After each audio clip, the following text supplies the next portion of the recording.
Okay, the next topic is um, hmm.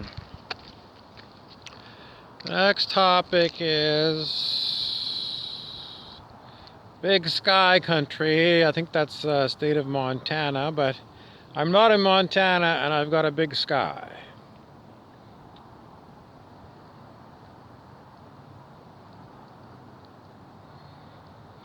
Okay, the folks want me to talk about the fifth dimension. The fifth dimension is best described in the song The Age of Aquarius by the band called The Fifth Dimension. If you go on YouTube or the internet and you type in 5D, I think you see 5D even more than you see the fifth dimension, but it's the same thing. And it is the big, well, was it a prophecy or was it a guarantee that that's where we're going on planet Earth? A lot of the kind of fringe stories, but there's been so many of them, unbelievable number of people that have been writing books about this for a very long time. Different prophecies, the Hopi prophecy, for example, Celestine prophecy. Some people back in the day probably thought that these were just, good stories, fiction. But the commentators on YouTube continually keep talking about it. Ascension, ascension, ascension.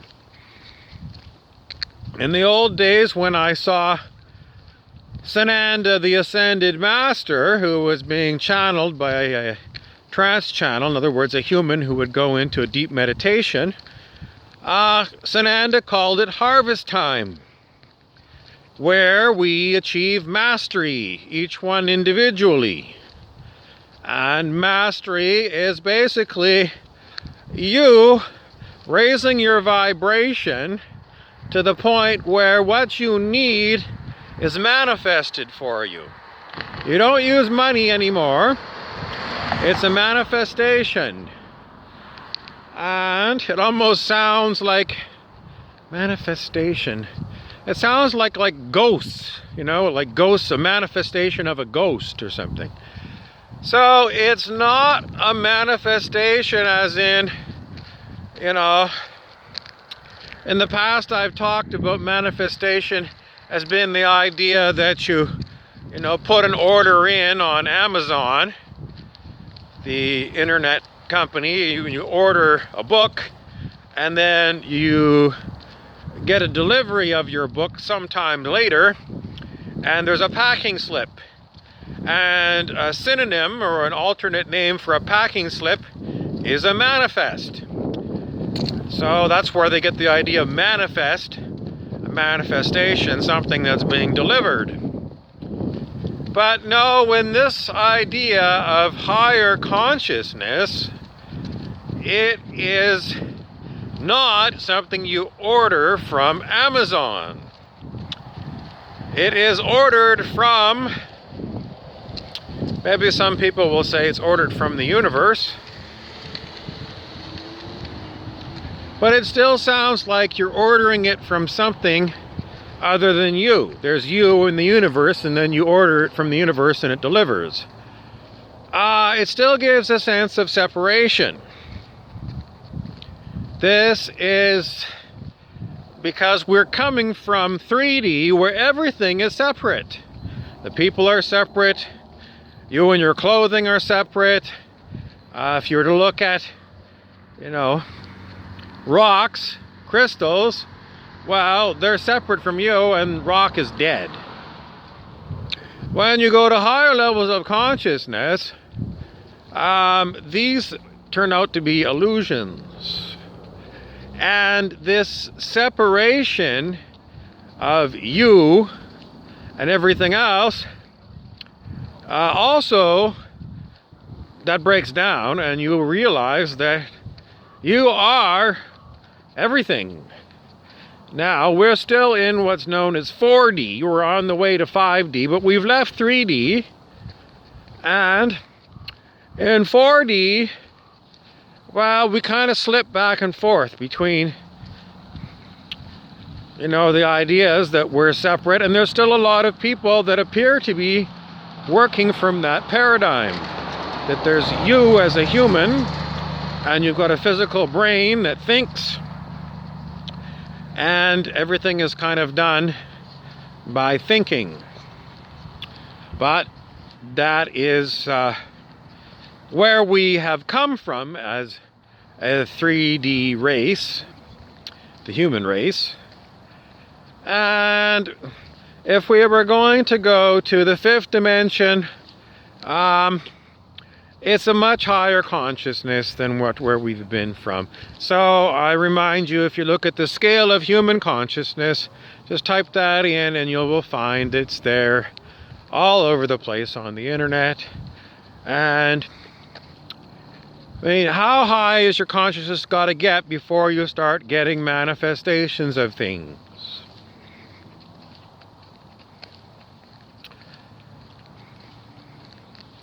Well, Dr. David R. Hawkins, the teacher that I often refer to, said that during the day, your own consciousness calibration, or where you stand on the scale of human consciousness, will fluctuate.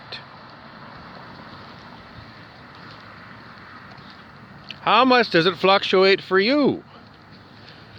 Today, when I was listening to the 9D, the 9th dimension, not the 5th dimension, the 9D Arcturian Council, who are channeled by another human, they said what we have to work on is holding our vibration. When sometimes the energies that we experience are very uncomfortable. So holding our vibration when in the past we would have dropped in vibration. You love your dog. All right, you love your dog, and later in the day when you're nowhere near your dog, you come out of the parking lot. I don't even like this one. I don't even like this one because it means something bad is. No, I'm not. I was going to say you come out of the parking lot and you find that your tire was slashed, but this is not a good example. It's not a good example because if your vibration is vibrating very high, well, is it possible you're still going to get a slashed tire? You're still going to get punched in the nose? You're still going to feel really weird energies in your body that are really gross?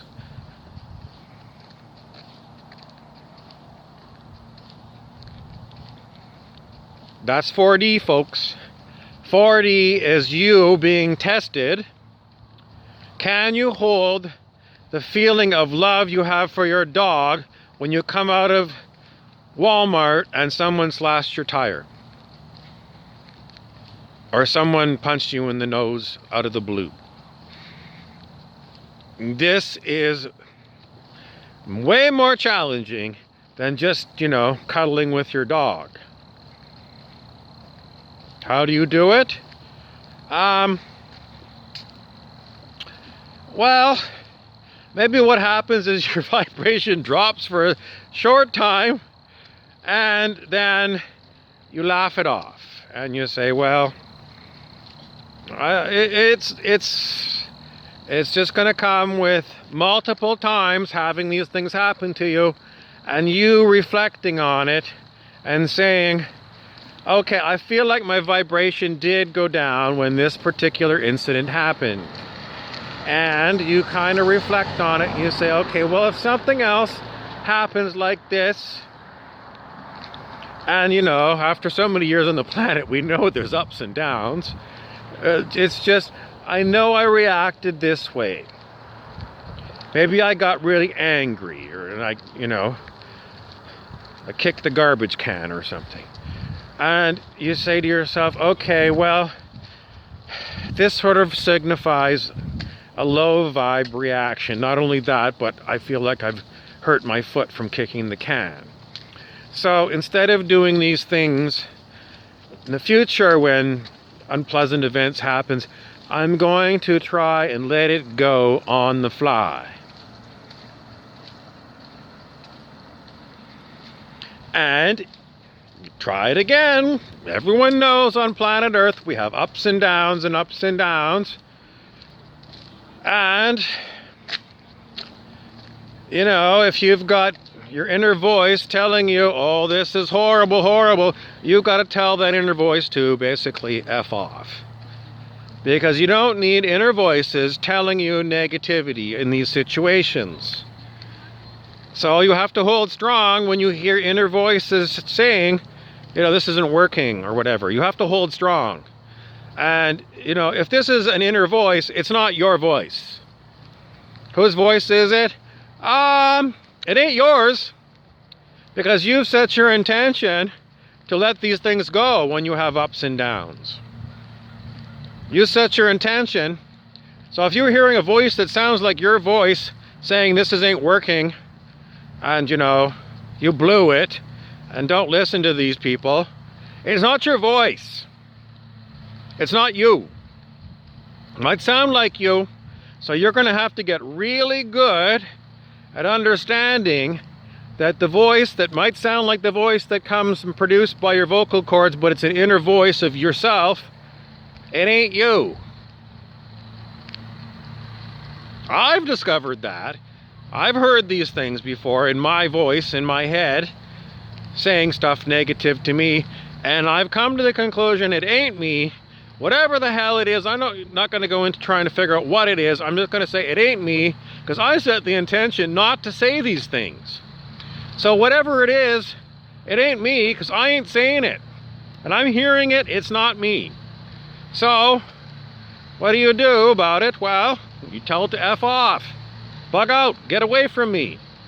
Whatever the hell you are, you're not me, and you're bringing me down, and I'm basically telling you, you're a low vibe thing. A low vibe voice, and you're not mine. So take a hike. And if you hear people in your life that are low vibe and are saying negative things to you,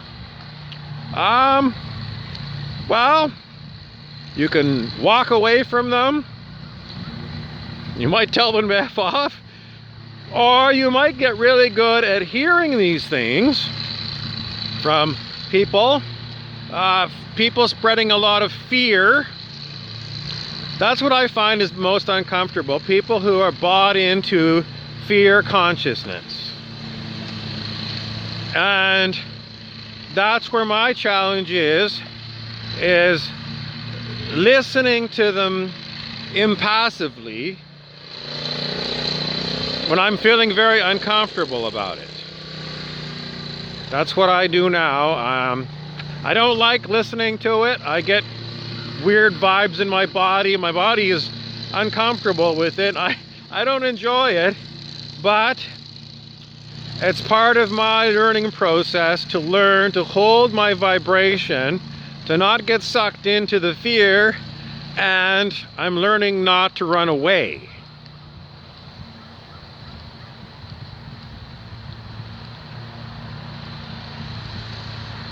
In the end, Wayne Dyer, the spiritual teacher, said basically the same thing. Regardless of what other people's good opinions are, they're good to them, apparently. But if it doesn't resonate with you, it's not relevant to you.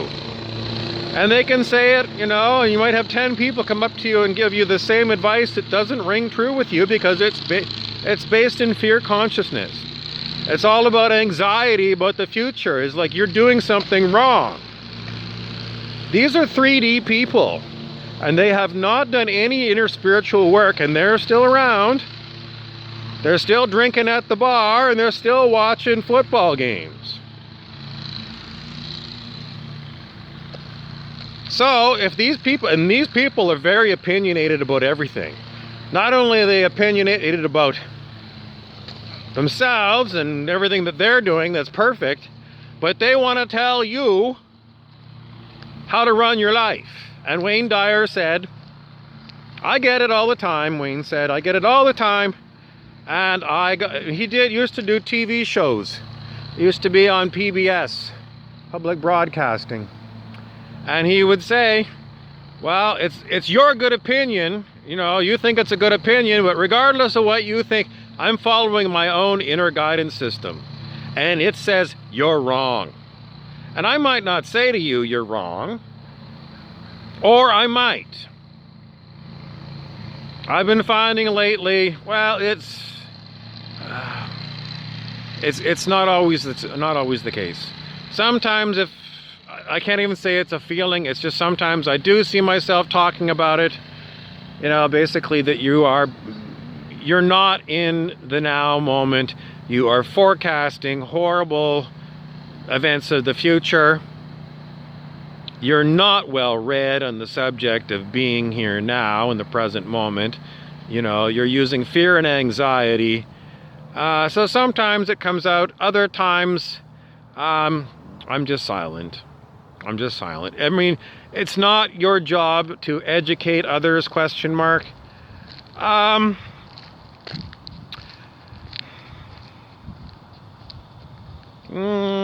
I can't say for sure.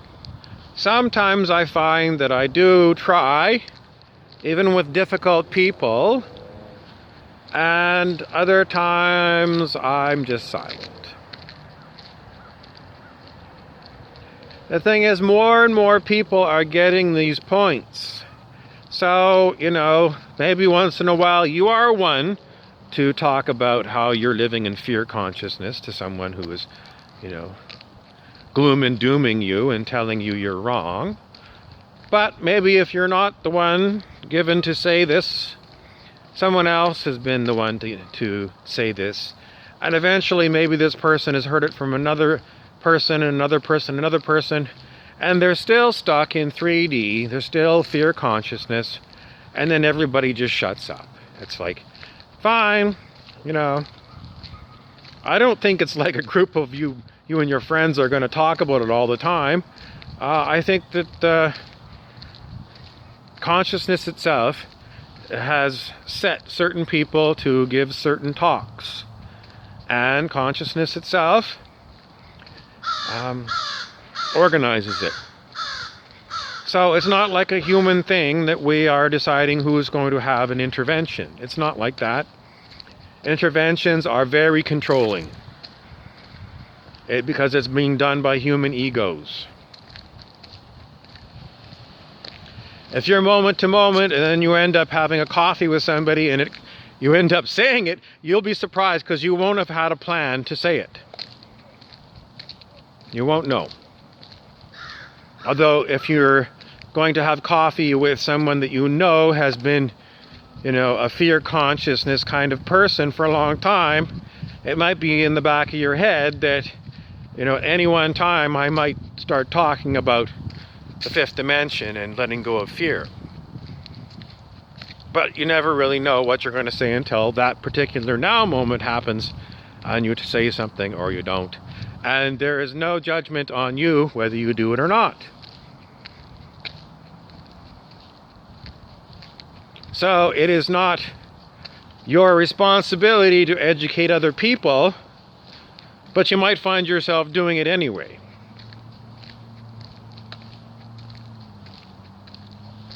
What are you responsible for?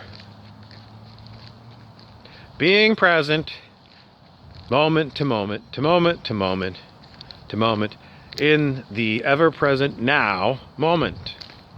And less concerned about what happened in the past. And as far as the future goes, you just are going to be optimistic. Everything will work out. Everything will work out.